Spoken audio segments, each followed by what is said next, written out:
Alright. Hello everyone. तो chapter number 6 में अभी तक हमने डमी वेरिएबल्स कवर कर लिया था कि when did we introduce dummy variables और what was the reason for introducing dummy variables. The reason was nothing but to represent the qualitative data. कौन सा data? Qualitative data. And then उसमें हमने क्या पढ़ा था कि इट्स लाइक हमने एक बार पढ़ा था कि qualitative data with three categories, मतलब single qualitative variable with three categories हमने देखा था। और फिर हमने एक और बार ये देखा था कि डमी वेरिएबल ट्रैप क्या होता है। कि डमी वेरिएबल ट्रैप होता है जब हमारे पास परफेक्ट मल्टीकोलिनियरिटी होती है, जब हम वेरिएबल्स को एक दूसरे के लीनियर फॉर्म में लिख सकते हैं। और इसको अवॉइड कैसे करते हैं कि अगर एक हमारे पास क्वालिटेटिव वेरिएबल है और उसकी एम कैटेगरीज है, तो M-1 डमी वेरिएबल्स हमें इंट्रोड्यूस करने हैं। ठीक है। तो यहाँ तक हमने लास्ट वीडियो में कवर किया था। अब द पॉइंट इज कि हमें एक नई चीज पढ़नी है, इज द इंटरैक्शन डमीज। अब इंटरैक्शन से पहले ये बात समझना, लास्ट एग्जांपल में थिंक अबाउट दिस।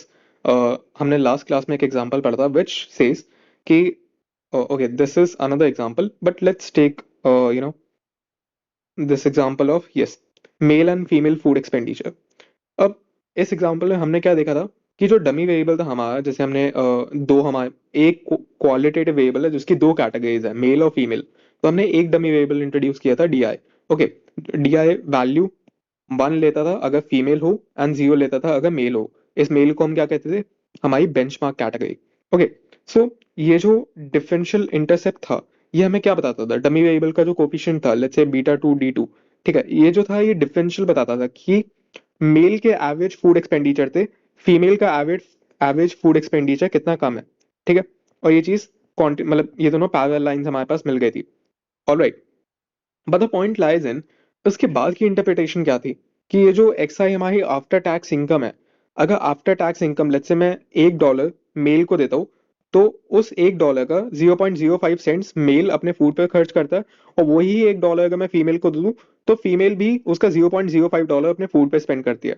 स्टार्टिंग में दोनों का एवरेज कंजम्पशन अलग था, मेल का ज्यादा था फीमेल का कम था। बट उसके बाद जैसे जैसे इनकी इनकम बढ़ती है तो दोनों सेम ही प्रपोर्शन अपनी इनकम का फूड पे स्पेंड करते हैं। तो that's why we get the parallel lines. इतनी बात समझ में आई? अब the point lies in, why is it true? हो सकता है लेट्स से फीमेल को अगर $1 दिया जाए, तो उसका वो सिर्फ 0.05 नहीं, लेट्स से 0.80 सेंट स्पेंड कर रही है। तो इसकी लाइन थोड़ी ज्यादा स्टीप होगी मेल की लाइन से, राइट? ठीक है, उनका एवरेज कंजम्पशन पहले कम था, बट हमेशा इतना कम, मतलब हमेशा अगर इतना ही हमें डिफरेंस चाहिए, तो इट नेसेसरीली मीन्स कि फीमेल्स को हमेशा उतना ही एडिशनल स्पेंड करना पड़ेगा जितना मेल स्पेंड कर रहे। बट ऐसा नहीं हो सकता। हो सकता है फीमेल ज्यादा स्पेंड कर रही है तो उसकी लाइन ऐसे स्टीप बन जाए, राइट? तो अब ये चीज कौन बताता है? ये चीज बताते हैं interaction dummies. Alright, so let's start with, so okay, यहाँ पे जो एग्जांपल दे रखा है that is for the education, gender, and if you are non white और नॉन हिस्पैनिक और other things. But the thing is, अब इस पूरे एग्जांपल में, rather than considering this example, I have taken another example which would be easy for you to understand. तो अगर हमें interaction पढ़ना ना, लेट्स टेक दिस कि हम एक डिपेंडेंट वेरिएबल लेते हैं which is salary of a individual. Okay. अब एक इंडिविजुअल की सैलरी किस पे डिपेंड करती है? या तो वो बड़ी कंपनी में काम करता है तो छोटी कंपनी में। ये मैंने मॉडल बनाया। Okay, you you can think of any other dummy variables, but this is the like most simplest way that I can think of. Okay, so let's say we have two qualitative variables. First qualitative variables is nature of the company, nature of company, that is whether a company is a big company or small company. Second qualitative variable is your certification. ठीक है। अब इन दो qualitative variables में हमारे पास दो दो categories है। Nature of the company में हमारे पास दो कैटेगरीज है, एंड सर्टिफिकेट में हमारे पास दो कैटेगरीज है। Okay. So the thing is, पहले क्वालिटेटिव वेरिएबल में दो कैटेगरीज है, तो मैं कितने डमी वेरिएबल इंट्रोड्यूस करूंगा? 2 - 1 विच इज 1। एक डमी इसका, कंपनी वाले का, एंड एक डमी ऑनलाइन सर्टिफिकेशन का। ओके।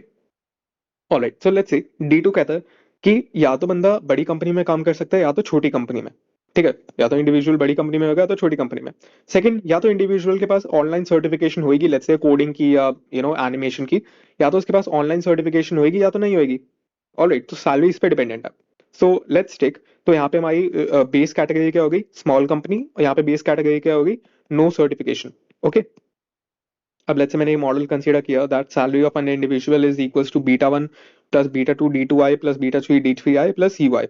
अगर मान लो यहाँ पे D2 D2I 0 हो गया, मतलब person works in a small company and he has no no certificate, तो D3I भी जीरो हो गया। अगर ये दोनों जीरो हो गए और लेट्स से इसको एस्टिमेट करके मेरे पास ये चीज आई, तो अगर पर्सन छोटी कंपनी में काम करता है तो ये वैल्यू जीरो हो गई, ये वैल्यू हट गई। अगर उसके पास सर्टिफिकेशन भी नहीं है, ये भी हट गई। तो उसकी सैलरी कितनी हो गई? 10,000 रुपीज। All right. अगर मान लो उसके पास सर्टिफिकेशन नहीं है बट वो बड़ी कंपनी में काम करता है, तो उसको क्या मिल गए? 5,000 रुपए और मिल गए, उसकी सैलरी बढ़ जाएगी 5,000 अमाउंट से, ठीक है। तो 10,000 plus 5,000 which is 15,000। But let's take one thing, let's say उनके पास सर्टिफिकेशन है, ओके। तो अगर सर्टिफिकेशन होगी तो कितनी सैलरी बढ़ती है? 4,000 रुपीज। अगर सर्टिफिकेशन नहीं है तो -4, मतलब ये कैटेगरी फिर नहीं होगी, राइट। तो अगर मान लो मैं तुम्हारी कंपनी को एज अ कॉन्स्टेंट ट्रीट करूँ, मान लो अभी ये चीज नहीं है, ठीक है, ये चीज अभी नहीं है। एंड द थिंग इज, अगर तुम सिर्फ सर्टिफिकेशन को देखो, तो अगर सर्टिफिकेशन है, मतलब अगर D3I1 हुआ, तो बेस सैलरी 10,000 जो तुम्हें वैसी ही मिलनी थी, ठीक है, कि तुम स्मॉल कंपनी में काम करते हो और तुम्हारे पास कोई सर्टिफिकेशन नहीं है। बट अगर मान लो तुम्हारे पास सर्टिफिकेशन है, तो तुम्हें बेनिफिट कितने का है? 4,000 का, राइट। तो this is your differential intercept coefficient, की जो एवरेज सैलरीज है किसी सर्टिफिकेट वाले की एवरेज सैलरी कितने से ज्यादा होगी? 4,000 अमाउंट से ज्यादा होगी, राइट। तो अगर मान लो D3I1 है, तो अगर चाहे अब बंदा बड़ी कंपनी में काम करता है, बड़ी कंपनी में क्या होएगा? तो 10,000 तो ठीक है, दोनों को मिल रहा है, एक छोटी कंपनी वाले को भी, बड़ी कंपनी वाले को भी। बट अगर बड़ी कंपनी में काम करता है तो पहली बात तो उसको 5,000 रुपए और मिलेंगे, क्योंकि D2I1 हो जाएगा। तो 5,000 उसको बड़ी कंपनी में काम करने का बेनिफिट क्या है? 5,000। एंड कोडिंग सर्टिफिकेट का वो क्या है? 4,000। वही एक छोटी कंपनी वाले को कोडिंग का कितना मिल रहा है? उसको भी 4,000। बट अब तुम देखो, द थिंग इज, ये जो D2I है, ये तो तुम्हें company nature of the company बताया कि अगर बड़ी कंपनी है तो बड़ी कंपनी में 5,000 का बेनिफिट मिलता है एंड कोडिंग से 4,000 का बेनिफिट मिलता है। बट थिंक अबाउट दिस, एक बड़ी कंपनी, एक स्मॉल कंपनी और बड़ी कंपनी, एक बड़ी कंपनी में जब तुम जाओगे और तुम कहोगे मैंने ये ऑनलाइन सर्टिफिकेशन किया, क्या उनको इतना ज्यादा मैटर करेगा सर्टिफिकेशन? दे विल से कि अच्छा ठीक है, तुम्हारे पास सर्टिफिकेशन है ना, तो लेट्स से मैं तुम्हें 500 रुपये और दे देता हूँ। But then you must be saying कि यार स्मॉल कंपनी में तो वो सर्टिफिकेशन का 4,000 रुपये और दे रहे हैं। बट छोटी कंपनी में, since it's a small company, वो तुम्हारी स्किल्स को टेस्ट करना चाहते हैं, वो तुम्हें नहीं जानते, तो इसलिए एंड छोटी कंपनी के पास खुद का कोई मैकेनिज्म में भी नहीं हो तुम्हें टेस्ट करने का, तो वो सर्टिफिकेट पे ज्यादा रिलाय करती है। लेट्स से वो तुम्हें 4,000 दे दे, बट बड़ी कंपनी का है कि मैं सर्टिफिकेट का तुम्हें 4,000 नहीं दूंगा, बट मैं सिर्फ 500 रुपीज दूंगा। तो ये जो मॉडल है, ये इस चीज को कंसीडर नहीं करता। ये जो मान के चलता है कि तुम्हारे पास सर्टिफिकेशन हो, मतलब अगर तुम्हारे पास सर्टिफिकेशन है, तो रियली डजेंट मैटर कि तुम बड़ी कंपनी में काम करते हो या छोटी कंपनी में। अगर तुम्हारा D2I1 है या जीरो है, तुम देख पा रहे हो सर्टिफिकेशन के इन दोनों को ही 4,000 रुपये मिल रहे हैं। बट ये बात सही नहीं है। This assumes that the value of certificate is same for both small big company. Like regardless of the company you are working it, regardless of the company you are working it, you are getting the same benefit of 4,000 rupees. But this cannot be true. Why? Because हो सकता है small company के पास अपना कोई mechanism नहीं हो and they rely heavily on the online certification, जबकि बड़ी कंपनी के पास उनके खुद के internal internal test mechanism, HR round हो, तो वो कहे कि मैं सर्टिफिकेशन को इतना ज्यादा वैल्यू नहीं कर रहा। तो अब ये प्रॉब्लम मेरा मॉडल कैसे सॉल्व करेगा?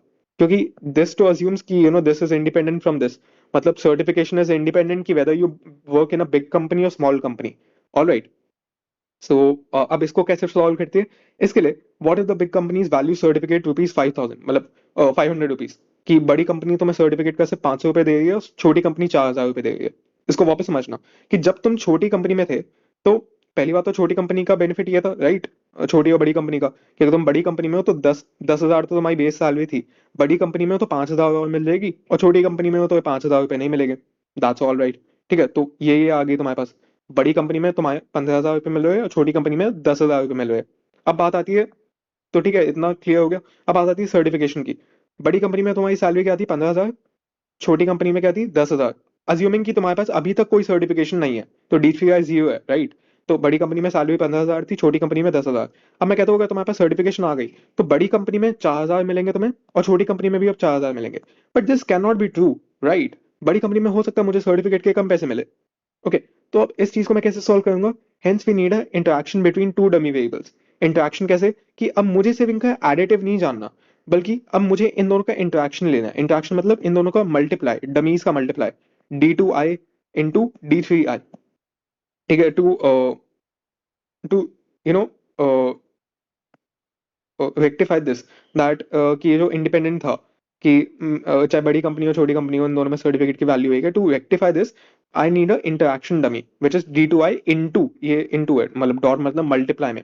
अब अगर मान लो अगर बंदा बड़ी कंपनी में काम करता है, ठीक है, अब मान लो इससे करके ये मॉडल जनरेट हुआ है, तो the thing is 10,000 rupees you were getting as your base salary. बड़ी कंपनी में काम करते हो तो 5,000 रुपीज, एंड अगर तुम्हारे पास सर्टिफिकेट है तो 4,000 रुपीज। बट अब ये जो -3,500 है, अब ये अब ये वैल्यू कब आएगी? जब D2I और D3I दोनों वन हो, क्योंकि 1 into 1 का मल्टीप्लीकेशन ही वन होएगा, राइट? तो मतलब तुम्हें बड़ी कंपनी में काम करना है एंड सर्टिफिकेट है, तो अगर मान लो तुम्हें बड़ी कंपनी में काम करना है एंड तुम्हारे पास सर्टिफिकेट है, तो दोनों की वैल्यू वन हो जाएगी।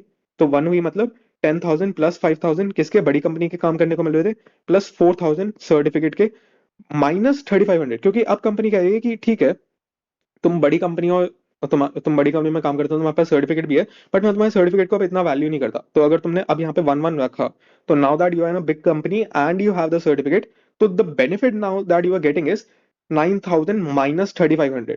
पहले the benefit you are getting at when you were working in a big company and you were having a certification, the benefit you get above the base salary was 5,000 plus 4,000, which was 9,000 rupees. But now, after the interaction dummy, I am saying कि the benefit that you are getting is 5,000 plus 4,000 minus 3,500। कि अब अगर तुम बड़ी company में काम कर रहे हो, तुम्हारे पास सर्टिफिकेट है, तो द थिंग इज तुम्हें सिर्फ 5,500 का बेनिफिट हुआ है, राइट? अब तुम्हारे सर्टिफिकेट को सिर्फ 500 रुपये वर्थ है। अब थिंक अबाउट दिस, अगर मान लो तुम्हारे पास सर्टिफिकेट नहीं होता, D3I जीरो होता, राइट? अगर D3I जीरो है, तो beta 4 plus D2I into D3I, अगर ये चीज जीरो हो गई तो ये चीज हट गई, राइट? D3I अगर जीरो हो गया तो ये चीज भी हट गई। तो अगर तुम अभी भी बड़ी कंपनी में काम करते हो, तो तुम्हें 5,000 का बेनिफिट तो मिल ही रहा है, बट सर्टिफिकेशन नहीं है तो 5,000 का बेनिफिट मिल रहा है, राइट? अगर छोटी कंपनी में काम करते हो और सर्टिफिकेशन नहीं है, तो 10,000 की सैलरी ऑलरेडी मिल रही है। बट अब द पॉइंट इज, अगर तुम छोटी कंपनी में काम करते हो और तुम्हारे पास सर्टिफिकेशन नहीं है, और लेट्स से तुम्हारे पास सर्टिफिकेशन है, right? You work in a small company and you have the certification. तो the thing is, you work in a small company, तो ये वाला चीज तो हट जाएगा। यू हैव द सर्टिफिकेशन, तो तुम्हें 4,000 तो मिलेंगे सर्टिफिकेशन के, but since you work in a small company, तो जो इंटरेक्शन डमी होगा ये जीरो हो जाएगा, क्योंकि यहाँ पे D2I जीरो है एंड D3I वन है, राइट? तो ये 3,500 वाली टर्म हट गई। तो पहले एक छोटी कंपनी वाले को सर्टिफिकेट का कितना बेनिफिट मिल रहा था? 4,000 रुपये। अभी भी वही मिल रहा है। छोटी company, let's say D2I, you know, यहाँ पे बड़ी कंपनी है तो यहाँ पे जीरो आ जाएगा, राइट? D2I की जगह अगर छोटी कंपनी, तो एक छोटी कंपनी वाले को सर्टिफिकेट का पहले कितना बेनिफिट मिल रहा था? 4,000 रुपये।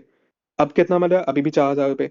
बट चेंज क्या हुआ इंटरेक्शन डमी से, कि जो बड़ी कंपनी में काम करता है उसको सर्टिफिकेट का बेनिफिट 4,000 नहीं, उसको सिर्फ 500 रुपये बेनिफिट मिल रहा है, ठीक है? उसको सिर्फ 500 रुपये बेनिफिट मिल रहा है, क्योंकि जब तुम दोनों को 1-1 डालोगे, तो 9,000 तो पहले उसको मिल रहा था विदाउट इंटरेक्शन डमी। पर जब इंटरेक्शन डमी आ गया, तो बड़ी कंपनी कहती है कि मैं तेरे सर्टिफिकेट को इतना ज्यादा वैल्यू नहीं करती, मैं अपने इंटरनल टेस्ट को ज्यादा वैल्यू करती हूँ। तो इंटरेक्शन डमी से इसकी वो घट गई वर्थ सर्टिफिकेट की, right? So that's why we introduce interaction dummy. क्योंकि ऐसा नहीं हो सकता कि स्मॉल कंपनी और बड़ी कंपनी के लिए दोनों सर्टिफिकेट को सेम वैल्यू करे। हो सकता है नहीं करते सेम वैल्यू। तो अब इसको तुम कैसे अपने मॉडल में इंट्रोड्यूस करते हो? तो that's why we need interaction dummy. I hope this is clear. Alright, so you can watch this thing again and then you can read the same example. All right, so yes. All right. So that's what they are saying ki, if a person works in small company and he has the certificate, so the value that he gets is 4,000. And if person is in big company and he has the certificate, then now the value that he gets is 9,000 minus 3,500, which is 5,500. तो छोटी company वाले को तो 4,000 रुपये अभी भी मिल रहे हैं, बट बड़ी कंपनी वाले को सिर्फ 5,500 का बेनिफिट हो गया। जबकि जब इंटरेक्शन डमी नहीं था, तो बड़े वाले को 9,000 का बेनिफिट हो गया था, ठीक है? So now you can read this thing at your own. So that's what they're saying. Ki ab, in other words, there may be interaction between two qualitative variables D2 and D3. Therefore, the effect on mean by may not be simply additive, but may be multiplicative as well. तो इसलिए मैं multiplication दोनों का as a interaction dummy इसको बोल के introduce करता हूँ. All right. So this example you can read at your own. ये जो चीज है इसको interaction dummy कहते हैं. Okay. All right. So now let's go to the generalization that one can imagine that we can extend our model to include more than one qualitative variable and more than two qualitative variables. तो अगर तुम तीन qualitative variables पे introduce करना चाहो, you know how to do it and उनकी further categories. Okay. So then again there's a campaign contribution by political parties. There's again a example. Now the point comes is how do we compare the two regression models? Let's say जैसे if you remember the mail and female food expenditure, वहां जहाँ पे हमने बोला कि ये जो इनका इंटरसेप्ट कोफिशिएंट है, which was nothing but average food, मतलब your food expenditure was nothing but beta one plus beta two D I, तुम्हारा जेंडर का dummy, plus beta three after tax income. तो हमने कहा था let's say your income was zero, ठीक है, income zero है तो ये वाली टर्म हट गई। And if you were female then beta one plus beta two था तुम्हारा average expenditure, and if you were male, अगर मैं बेस कैटेगरी का कंसीडर करूँ, देन तुम्हारा बस बीटा वन था। एंड उसके बाद जैसे जैसे इनकम बढ़ती रही, your marginal propensity to consume was same for both.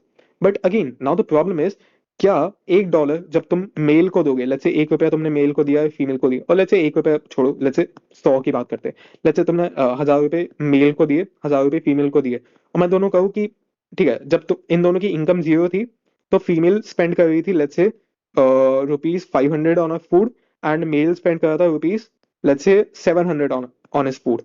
Okay, so female was spending 500 when the income was zero, and the male was spending 700 when the income was zero. And मैं कहता हूँ अब जब तुम दोनों को 100 रुपए देते हो, तो लेट्स से फीमेल भी 50 रुपए ज्यादा स्पेंड करती है, एंड मेल भी 50 रुपए स्पेंड करता है अपनी फूड पे।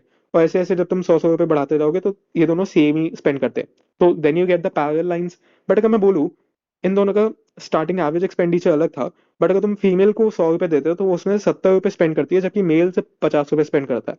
तो फीमेल वाली लाइन ज्यादा स्टीप होगी और मेल वाली पैरेलल, राइट। तो ये जो है कि इनकी मार्जिनल प्रोपेंसिटी टू कंज्यूम, ये दोनों की अलग भी तो हो सकती है। अब इसको मैं कैसे सॉल्व करूंगा? Then I would take a interaction dummy between gender and after tax income, after tax income. तो ऐसा नहीं है कि तुम इंटरेक्शन डमी सिर्फ दो क्वालिटेटिव वेरिएबल्स के बीच में ले रहे हो, ये दो क्वालिटेटिव वेरिएबल्स के बीच में ले रहे हो। तुम इंटरेक्शन डमी एक क्वालिटेटिव वेरिएबल और एक क्वांटिटेटिव वेरिएबल के बीच में भी ले सकते हो, D I x I.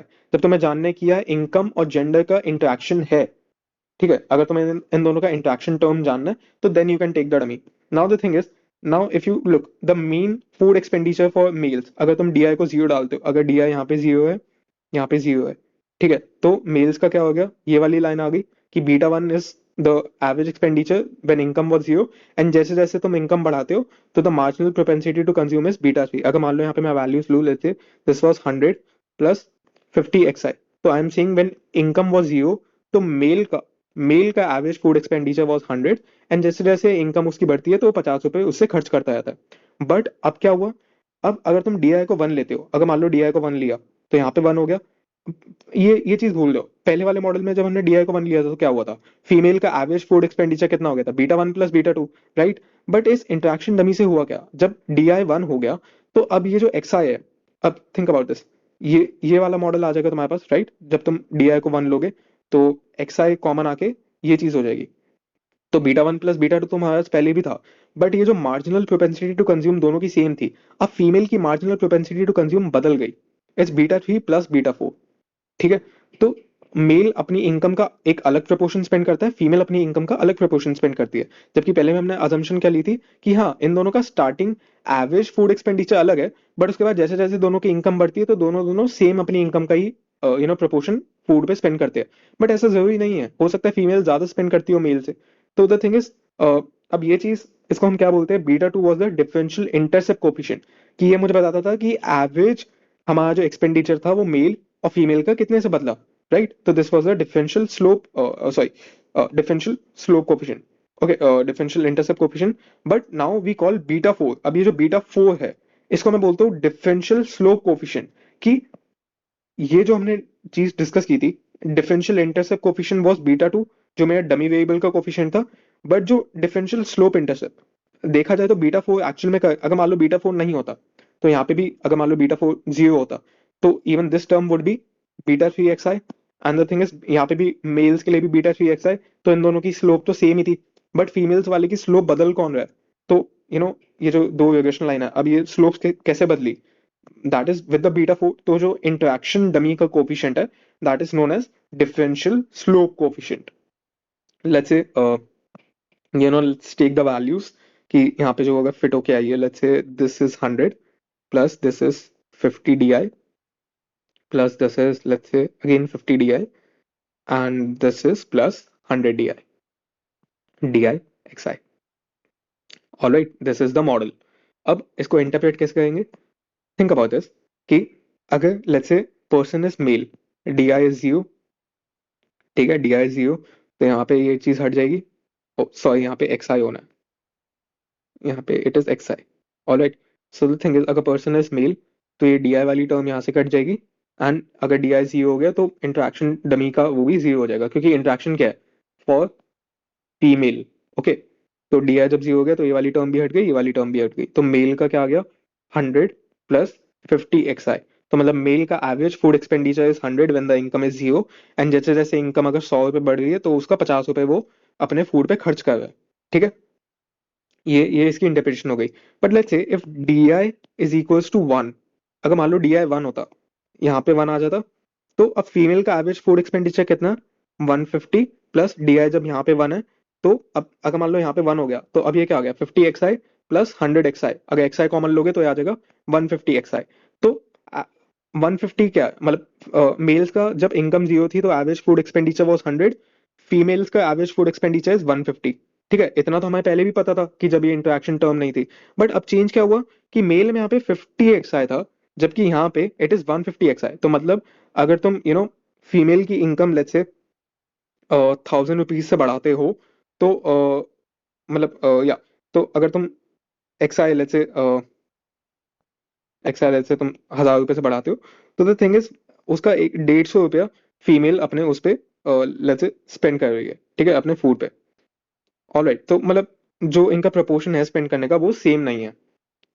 Okay, so that's why beta four is the slope drifter. कि अब बीटा टू क्या था इनका, जो इंटरसेप्ट ड्रिफ्टर था, कि ये जो इनकी एवरेज वैल्यू में कितना चेंज आया है वो हमें बीटा टू बताता था, बट इनका प्रोपोर्शन कितना चेंज हुआ है वो बीटा फोर बताता है, कि जैसे जैसे स्लोप इन दोनों लाइंस की कैसे चेंज होती है।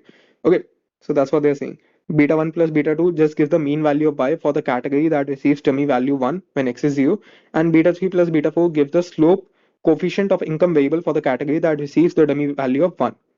All right. So yes. So how the introduction of dummy variable in the interactive or the multiplication form enables us to differentiate between the slope uh, between the two groups. Okay. अब दे are saying कि अब इसके basis पे पहले हम क्या कर सकते थे, पहले हम सिर्फ इंटरसेप्ट पे कमेंट कर सकते थे कि या तो इंटरसेप्ट प्रेजेंट है या तो नहीं। बट अब हमारे पास दो चीजें हैं, अब हमारे पास इंटरसेप्ट भी है, स्लोप भी है। अब या तो इंटरसेप्ट प्रेजेंट नहीं है बट स्लोप है, या इंटरसेप्ट है बट स्लोप नहीं है, या दोनों नहीं है, या दोनों है। मतलब आई एम सेइंग कि let's say 100 + 5 XI and 100 + 7 XI, तो मतलब मेल और फीमेल का स्टार्टिंग एवरेज फूड एक्सपेंडिचर दोनों का सेम है, कि मतलब जब उनकी इनकम जीरो है तो वो दोनों 100 रुपए खर्च कर रहे हैं। बट जैसे जैसे तुम इनकम बढ़ाते हो तो मेल उसका 5 रुपए खर्च करता है और फीमेल 7 रुपए। तो दे आर सेइंग कि इनका इंटरसेप्ट में तो कोई डिफरेंस नहीं है बट स्लोप में डिफरेंस है। वैसे ही और दूसरा क्या हो सकता है, लेट्स से इनका इंटरसेप्ट डिफरेंस है कि मेल 120 रुपए खर्च करता है अपने फूड पे और फीमेल 100, बट इनकी स्लोप सेम है, 5 XI 5 XI, कि अब जैसे जैसे तुम इनकम बढ़ा रहे हो तो they spend the same proportion, तो दीज आर पैरेलल लाइंस। तो दे आर सेइंग कि अब हमारे पास यहाँ पे चार केसेस आते हैं। पहला, कोइंसिडेंट रिग्रेशंस, मतलब दोनों लाइन कोइंसिडेंट, मतलब एक ही लाइन है, दोनों लाइन एक दूसरे के ऊपर है, मतलब इनका इंटरसेप्ट भी सेम है और स्लोप भी सेम है। राइट, मतलब मेल और फीमेल के एवरेज फूड एक्सपेंडिचर में जब इनकम जीरो है तो कोई फर्क नहीं है, एंड जैसे जैसे तुम इनकी इनकम बढ़ाते हो तो ये दोनों सेम ही प्रोपोर्शन उसका फूड पे स्पेंड करते हैं। तो at the end it's the coincident regression line. Parallel regression क्या होगा कि जब इनका डिफरेंशियल इंटरसेप्ट कोफिशिएंट पॉजिटिव है, कि मतलब फीमेल का एवरेज फूड एक्सपेंडिचर मेल के एवरेज फूड एक्सपेंडिचर से कम है, बट जैसे जैसे तुम इनकी इनकम बढ़ाते हो तो they both spend the same proportion of income on the food. Okay, concurrent regressions का मतलब क्या होगा, इनका इंटरसेप्ट तो सेम है, मतलब स्टार्टिंग में मेल और फीमेल का फूड एक्सपेंडिचर तो सेम है, बट जैसे जैसे तुम इनकम बढ़ाते हो ना तो मेल का ज्यादा तेजी से बढ़ता है फीमेल के कंपैरिजन में। जैसे अगर फीमेल अगर सिर्फ 10 रुपए खर्च हुई है अपनी इनकम का, तो मेल अपने इनकम का 20 रुपए खर्च हुआ है फूड पे, बट स्टार्टिंग इन दोनों का सेम है। तो these are called as concurrent regressions. Dissimilar regressions मतलब उनका इंटरसेप्ट भी अलग है और स्लोप भी अलग है। तो इसके बेसिस पे हम चार चीजें पढ़ सकते हैं। All right, all right, so this was 6.5 when if you want to compare the equation, and कैसे ये चीजें आएंगी, you can simply look at the t statistic and the p value of the, मतलब जैसे ये d है, और dummy variable है, आफ्टर टैक्स इनकम है और इनका इंट्रैक्शन टर्म है, ये तो तुमने कोफिशिएंट तो एस्टिमेट कर लिए, तो इनके टी स्टैटिस्टिक्स से तुम देख सकते हो कौन सा सिग्निफिकेंट है कौन सा नहीं है। ऑलराइट। अच्छा, एक और चीज आ सकती है कि जब हमने पहले मॉडल कंसिडर किया था, like without this interaction term, तो हमारे जो डमी का कोफिशिएंट था ये सिग्निफिकेंट आया था। बट अब जब तुम इंट्रैक्शन टर्म इंक्लूड कर रहे हो, तो अब ये डमी वेरिएबल का कोफिशिएंट सिग्निफिकेंट नहीं आ रहा। तो अब ये चीज हो सकती है कि तीन चार मॉडल्स में जब तुम पहले में सिर्फ डमी वेरिएबल इंट्रोड्यूस करो, फिर dummy and after tax income introduce करो, फिर dummy plus after tax income plus interaction term, हो सकता है पहले वाले में कोफिशिएंट सिग्निफिकेंट आए, फिर अगले वाले में सिग्निफिकेंट ना, लेट्स से पहले वाले में सिग्निफिकेंट नहीं आता, अगले वाले में सिग्निफिकेंट आता है, फिर जब तुमने इंटरेक्शन टर्म इंट्रोड्यूस की फिर नई सिग्निफिकेंट आता। तो थिंग इज, अब जैसे जैसे अगर मान लो यहाँ से यहाँ में सिग्निफिकेंट हुआ, तो मतलब तुमने अपना बेटर मॉडल बनाया कि अब कोफिशिएंट सिग्निफिकेंट हो गया। बट अगर इसके बाद वापस नॉन सिग्निफिकेंट आता है, तो मतलब अब तुमने स्पेसिफिकेशन एरर किया। क्या? क्योंकि जो वेरिएबल हमारे मॉडल में नीडेड नहीं था, तुमने उसको इंक्लूड कर दिया, तो अब वो चीज वापस इनसिग्निफिकेंट हो सकती है। तो ठीक है, तो that's what they are saying कि कंपैरिजन बिटवीन टू मॉडल्स हमें नेक्स्ट में पढ़ेंगे कि एक्चुअली में हमारे पास परफेक्ट मॉडल है क्या, कब हमें एक वेरिएबल को इंट्रोड्यूस करना है कब नहीं करना, इंट्रैक्शन टर्म को मुझे कब इंट्रोड्यूस करना है अपने मॉडल में कब नहीं करना। ऐसा नहीं है कि इंट्रैक्शन टर्म इंट्रोड्यूस करने से मेरे बाकी जो कोफिशिएंट्स थे वो इनसिग्निफिकेंट बन जाए, जबकि पहले वाले मॉडल में वो सिग्निफिकेंट थे। तो that's what they are discussing, okay. Then that's again an example which they have given. So this you can read. And now the last topic is the use of dummy variables in seasonal analysis. तो they are simply saying जैसे seasonal patterns होते हैं, right? जैसे seasonal pattern को इन्होंने 4 quarters में काटा हुआ है, alright, quarter 1, quarter 2, quarter 3। तो this is one qualitative variable with 4 categories। तो इसमें तुम कितने डमी वेरिएबल्स लोगे? अगर 4 कैटेगरीज है तो 3 डमी वेरिएबल्स, ठीक है, इन्होंने 3 लिए, which is D2T, D3T, D4T। तो अगर फर्स्ट क्वार्टर है तो ये तीनों जीरो हो जाएंगे, अगर सेकंड क्वार्टर है तो ये वन हो जाएगा, ये दोनों जीरो हो जाएंगे। एंड थिंक अबाउट दिस, कोई दो डमीज आपस में एक साथ कभी वन नहीं हो सकते, या तो पहला क्वार्टर होगा तो दूसरा क्वार्टर होगा, राइट?